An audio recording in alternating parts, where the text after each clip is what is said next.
Hello, it's Burgess Taylor, and we're doing something a little bit different. So thanks to my son's help, I now have the desks kind of diagonal, well, in an L, so that I have access to both desks and I can do things a whole lot better, a lot easier. So it's just a different view. We have the tarot cards. We are doing the refusal today and meeting the mentor. So we're just going to get started. It is a cloudy gray day, perfect day for outlining, for writing, for creating art, and for cleaning. All the things I need to do today. Okay, so the refusal of the call, R1 says that this card is where it shows you what your hero fears. Not an external big bad guy with a sword in his hand, she says, but more of an internal, what if I fall down, fear. So you take a moment to think about your character, yourself in that position. The ordinary world began in this place, and it began to change the moment that you get the call to adventure and that things start to change.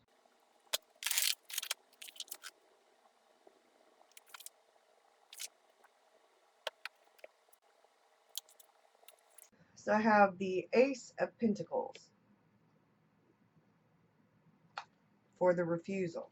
And the Pentacle card is a card of money. I believe she's going to be afraid that she's going to lose her stability, that she's going to lose her security, and yeah, I think that's what's going to happen. I'm going to pull the other two cards, but then I'll look up the cards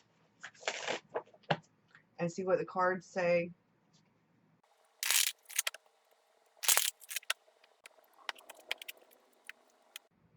The Emperor and the Ten of Pentacles, and they're both reversed. Card 1 represents the hero's biggest fear about answering the call to adventure, what motivates. So, like I said when we were talking about the actual call to adventure and the goal, motivation, conflict card that I have pulled, if you remember, the grandfather was going to talk to her, sit down and have a conversation with her. They have this conversation, and then when I pulled the cards for the call to adventure, I had a messenger. So she's getting news that her grandfather has passed away. The call to adventure comes because she has to fulfill a promise to her grandfather. Haven't revealed the main promise that she made. The main card that the refusal of the call has to do with stability, security, her money, her regular life that she's built. She's done all this work to build this life. And so she's like, I don't want to lose everything I've built. But and that's what she's afraid of. This is the Pentacles card again. It's the 10 of Pentacles. And I'm going to look up the 10 of Pentacles because although I have a pretty good idea. 10 of Pentacles is the big money card. A large amount of money is often forthcoming. Sometimes the money comes from an insurance settlement, an inheritance, an income tax refund, or speculation. Besides receiving money, the card symbolizes success and recognition. The card was reversed. She's afraid that she's going to lose everything. See, if it were upright, she would be getting a trust or inheritance or something that has nothing to do with what's going on. She's going to receive some inheritance, but that's not what this is about. This is about her losing everything. That's her big fear. If she accepts the call to adventure, she's afraid she will lose everything, her job, her security, her lifestyle, everything. She's afraid.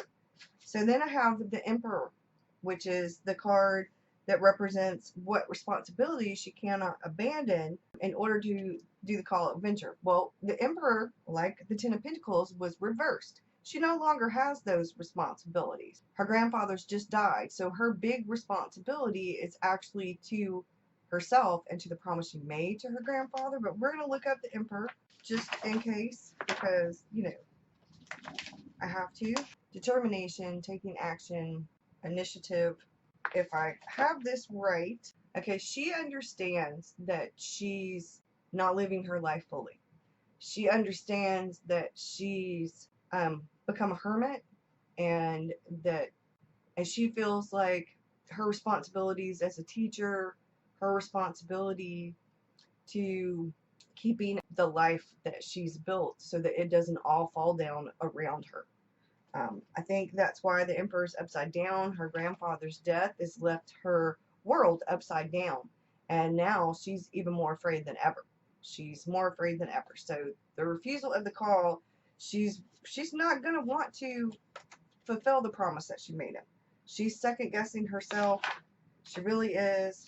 So now we're going to go on to the mentor. If you think about mentors like Yoda, Obi-Wan Kenobi, Dumbledore, Gandalf, those are people who are mentors.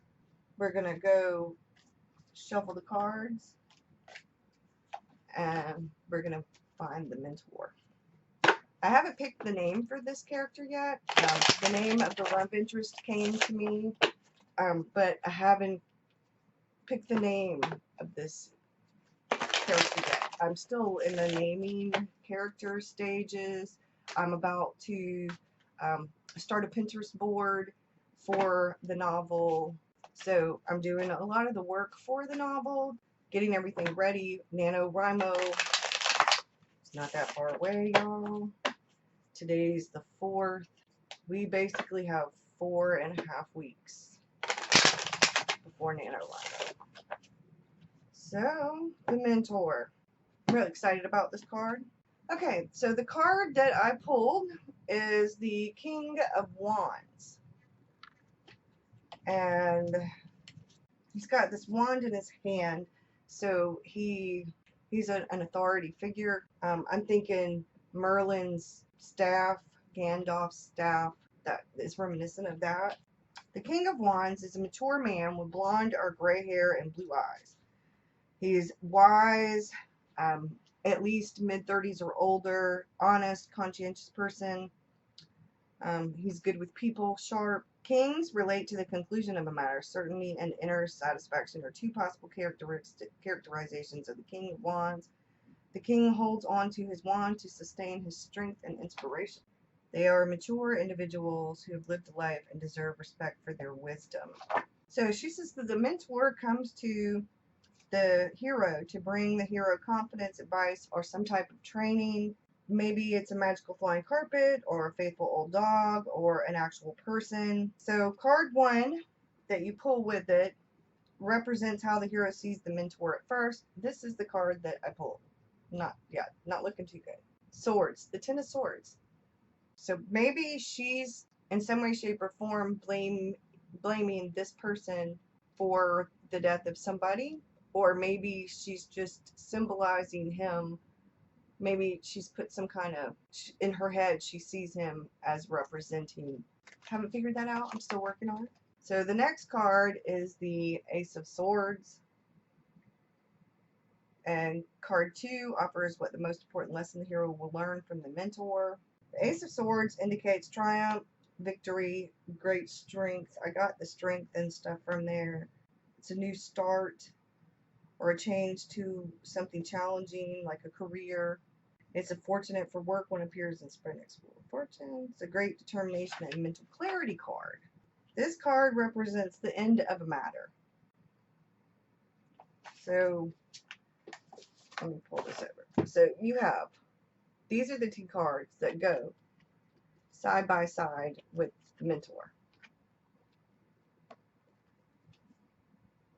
So I have Swords and Wands.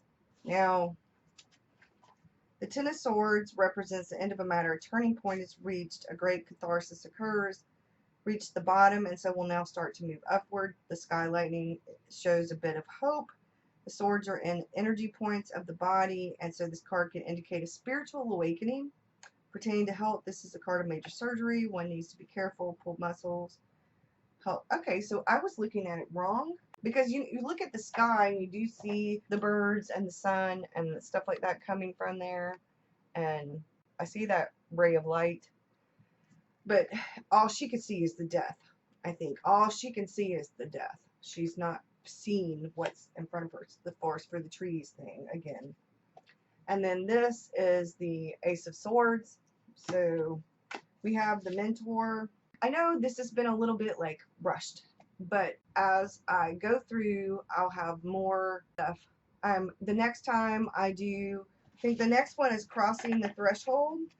We'll get to there, and I'll talk more about what I learned when I start writing the information I learned from the cards down.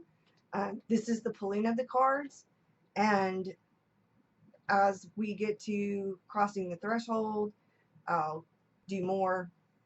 I'll talk about more of what I learned, but I don't want to reveal everything. So I'm going to reveal bits and pieces so that you can tell what I'm doing, what I'm learning, and things like that with my outlining process. You'll see the cards go up on the board. Right now, I'm doing a project for #WriteTube about outlining and things like that. So that's what that stuff is up there. It's up there, so it's out of my way, so I know what I'm doing, and then it'll come back down.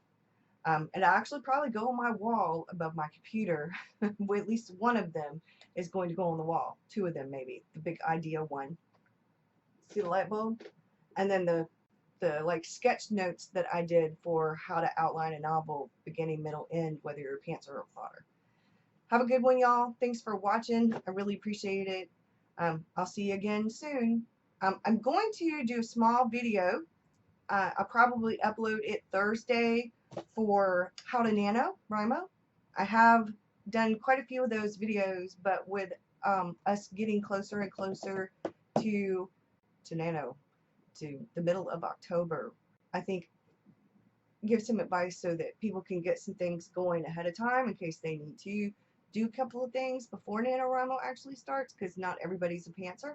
I wish I could pants. I really love pantsing. I love that creativity, the writing that way. But what I have learned is that by not outlining scenes and only outlining the major points for like the hero's journey and stuff like that, and using the tarot, it's very creative and imaginative way to outline your novel.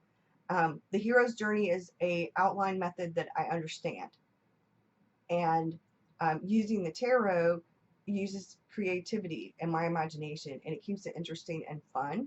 So this process doesn't seem like a drag to me. It doesn't seem boring and stifling, which is what happens usually when I use a regular outline. I don't like using the regular outline. So I hope you guys have a good one. I'll see you again soon. Bye.